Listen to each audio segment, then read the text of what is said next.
Incomparável Cristo, de John Oswald Sanders. Capítulo 1. A perfeição moral de Cristo. Ele é totalmente amável. O poeta Robert Browning citou, numa carta publicada somente depois da sua morte, várias declarações de homens famosos a respeito da fé cristã, e entre elas estava esta de Charles Lamb. Numa conversa informal com alguns amigos a respeito de como se sentiriam se alguns dos mais famosos homens que já existiram aparecessem subitamente outra vez, em carne e osso, quando afinal se sugeriu: e se Cristo entrasse nesta sala? Ele mudou imediatamente a sua postura e gaguejou, como fazia quando estava comovido. Veja, se Shakespeare entrasse aqui, teríamos todos de nos pôr de pé. Mas se ele entrasse, teríamos todos de nos pôr de joelhos. Essa era a sua concepção da beleza moral de Cristo. Impressão similar a essa sobreveio a um brilhante e sábio Brahmane.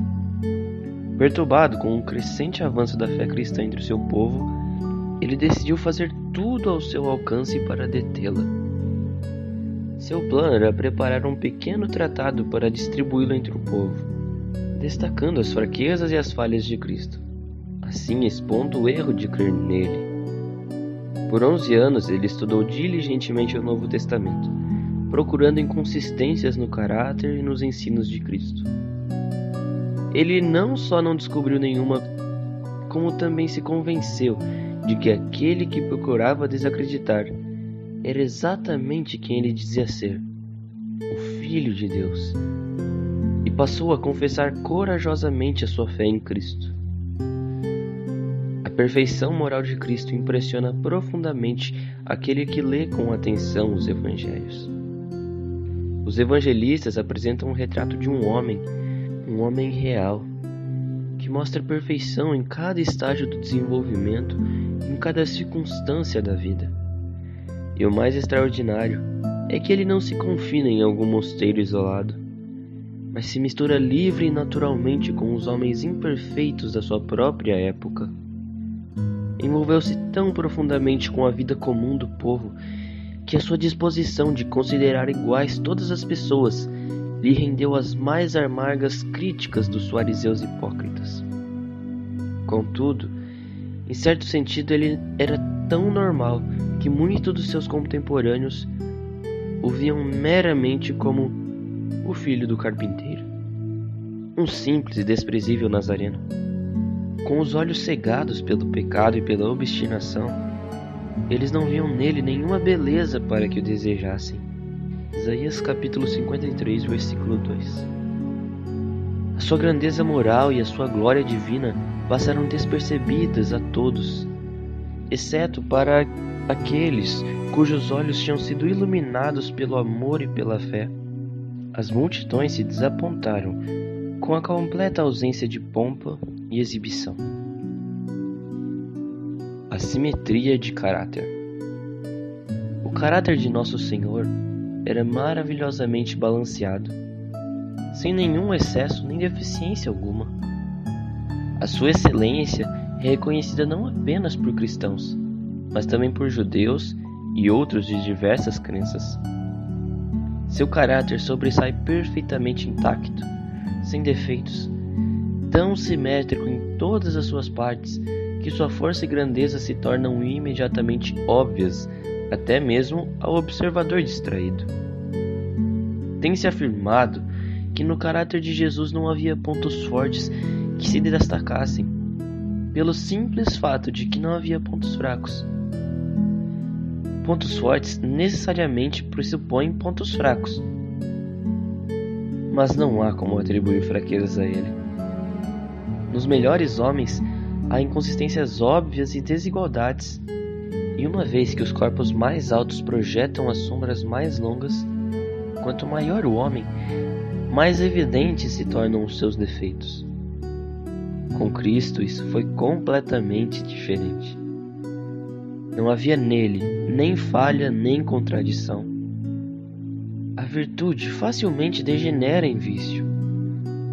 A coragem pode degenerar em covardia, por um lado, ou impulsividade, por outro lado.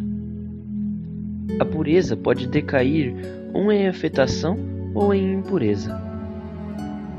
A trilha da virtude é estreita e escorregadia, mas em Nosso Senhor não havia nenhum desvio. Por toda a sua vida terrena, Ele manteve cada virtude sua, sem mancha nenhuma. Quer falasse, quer ficasse em silêncio, Ele mostrava perfeito equilíbrio de caráter. Ele nunca falou quando teria sido mais sábio permanecer em silêncio. Nunca ficou em silêncio quando deveria ter falado. A misericórdia e o juízo se fundiram em todas as suas ações e palavras. Contudo, nenhuma nem outro prevaleceram em detrimento mútuo.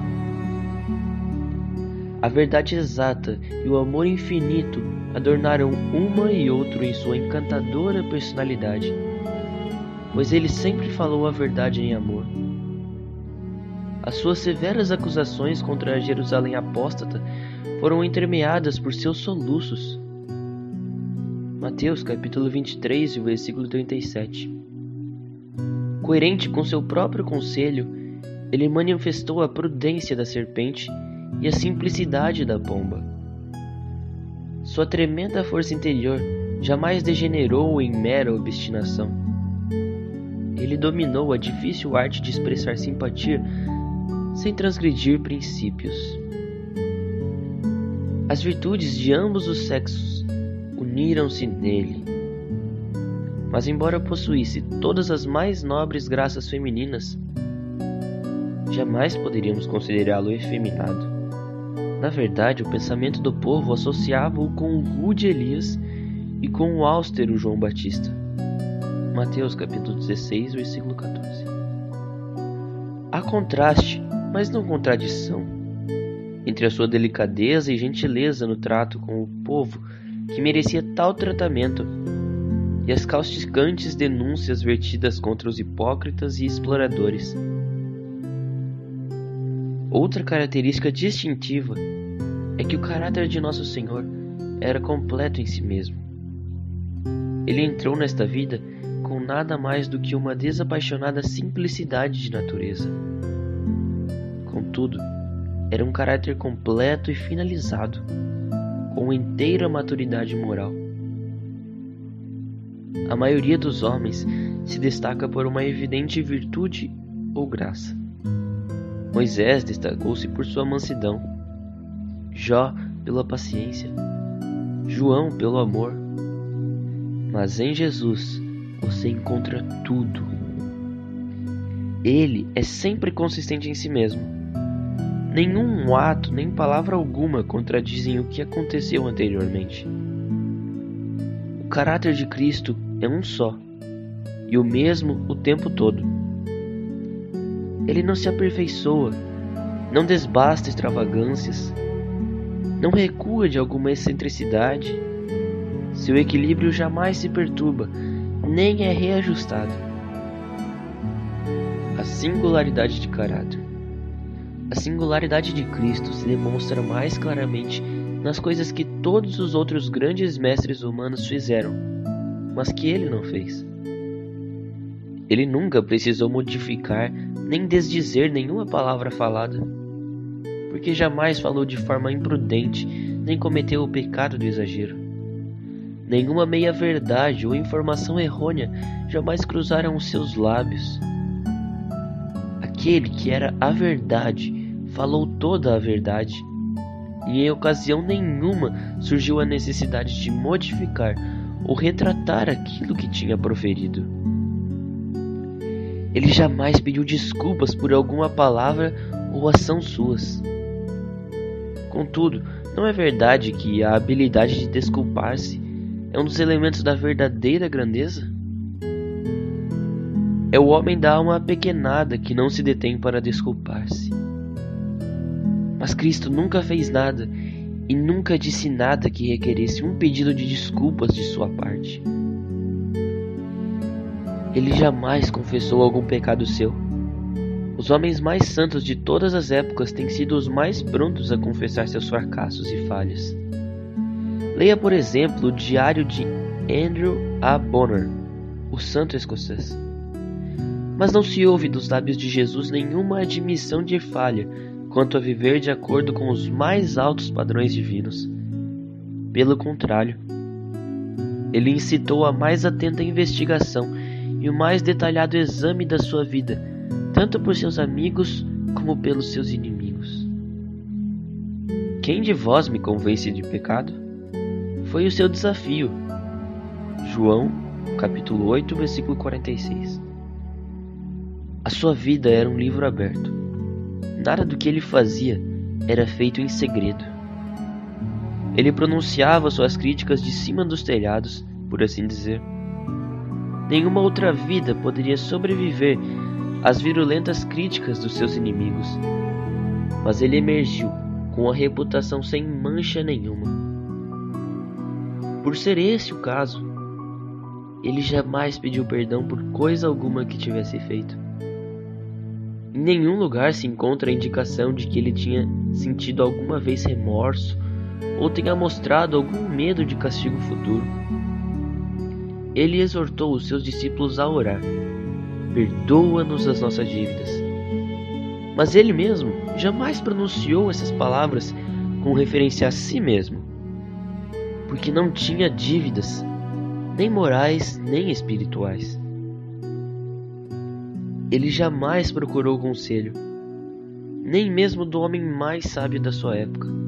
Todos os outros grandes líderes revelaram aqueles com quem se aconselharam, até mesmo Moisés e Salomão.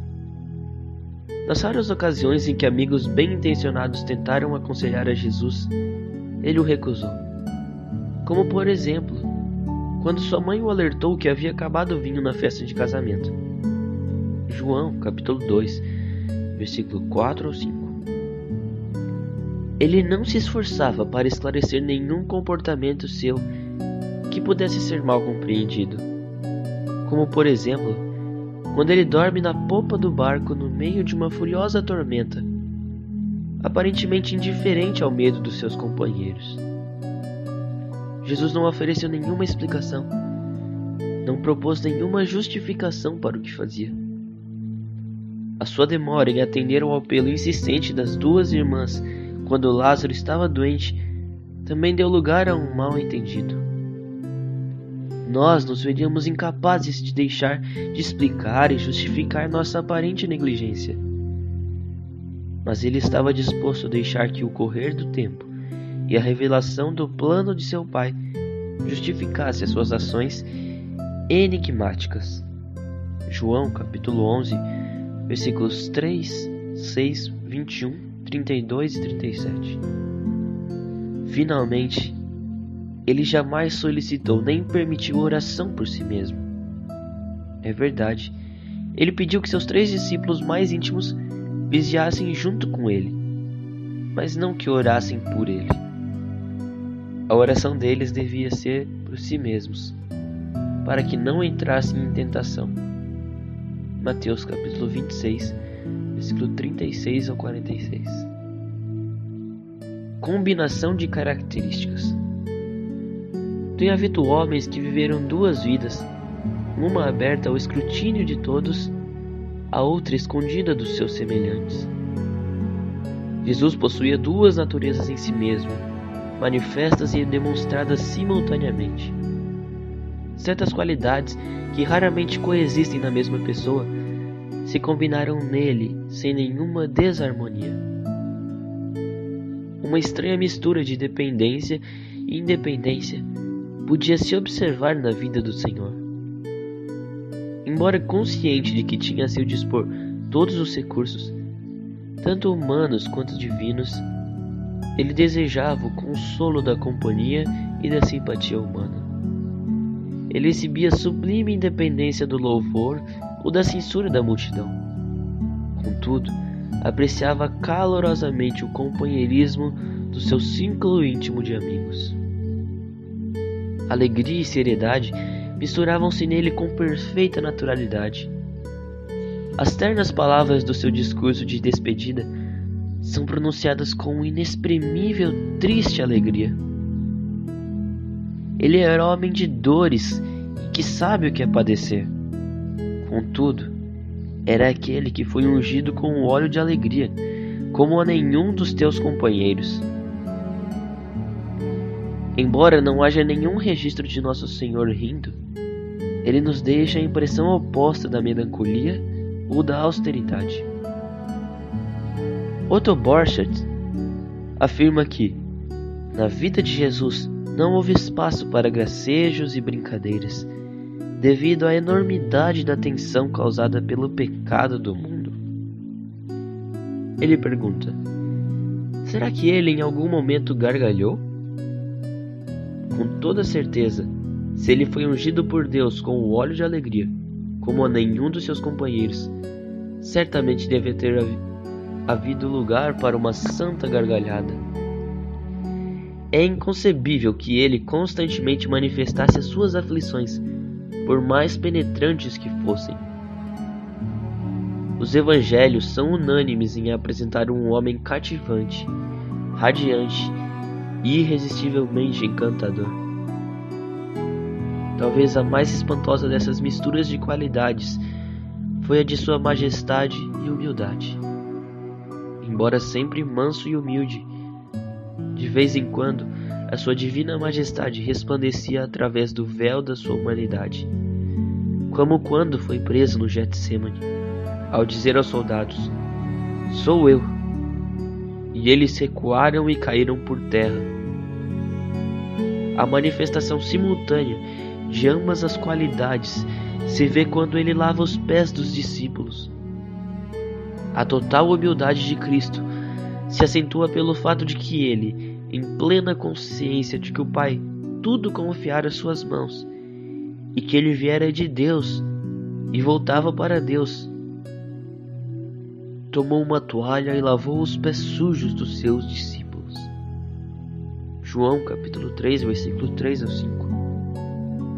O mistério da unidade e da singularidade do seu caráter é mais espantoso pelo fato de ele dispor de tão pouco tempo para elaborar aquilo que se tem chamado de as tremendas contradições e conflitos da sua poderosa alma. Com toda certeza, ele era senhor de si mesmo e também de todos. Para resumir, ele é totalmente amável. Cada elemento de beleza moral e espiritual reside nele. Numa pintura de Michelangelo, ele representa Cristo assentado com outros homens. Mas o artista foi cuidadoso em garantir que é na sua face que a luz incide com mais força. Essa mesma impressão nos é transmitida pelas descrições verbais dos 4 evangelhos. Nos próximos capítulos deste livro, nossa tarefa será examinar as gloriosas cores que emanam do prisma de sua santa pessoa e da sua obra redentora. Seu caráter eu proclamo. Toda forma de amor que manifesta, exaltado em seu trono, em altos cantos de louvor melodioso, quero, para todo o sempre, suas virtudes todas exaltar. Gloriosa forma, luz inatingível, e radiante ardor da majestade, aos quais se habituou na celeste mesa do governo, assentado na tripla unidade. Ele deixou de lado, e para conosco aqui estar, abriu mão do palácio eterno e sombria casa de barro escolheu para morar. John Milton.